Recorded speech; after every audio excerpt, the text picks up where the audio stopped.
నమస్తే, నేను Vamshi. Welcome to News Chips. Fixed డిపాజిట్లకు సంబంధించిన నిబంధనలు త్వరలో మారనున్నట్లుగా తెలుస్తుంది. ఫిక్స్డ్ డిపాజిట్లు నిర్దేశిత భాగాల్లో ఎక్కువ మంది బహుళ నామినీలను ఏర్పాటు చేసుకునేందుకు వీలుగా బ్యాంకింగ్ నిబంధనలను సవరించే చట్టాన్ని ప్రస్తుత పార్లమెంట్ శీతాకాల సమావేశాల్లోనే పరిశీలిస్తారని తెలుస్తోంది.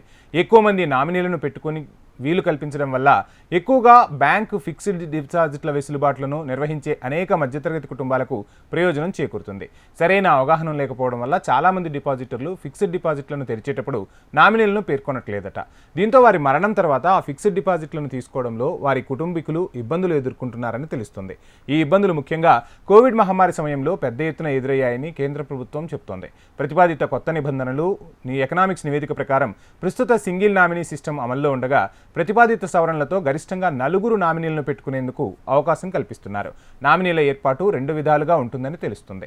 నామినీలకు భాగాలను పేర్కొంటూ ఒకేసారి అయినా ఏర్పాటు చేసుకోవచ్చు, లేదా వివిధ సందర్భాల్లో నామినీలను జోడించుకునే అవకాశమైనా కల్పించే ఛాన్స్ ఉంది.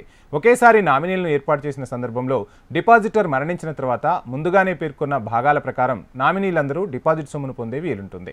దీనివల్ల క్లెయిమ్ సెటిల్మెంట్ సులభతరం కావడం మాత్రమే కాకుండా డిపాజిటర్ సొమ్ము సరైన వారసులకు దక్కే ఆస్కారం ఉన్నట్లుగా తెలుస్తుంది.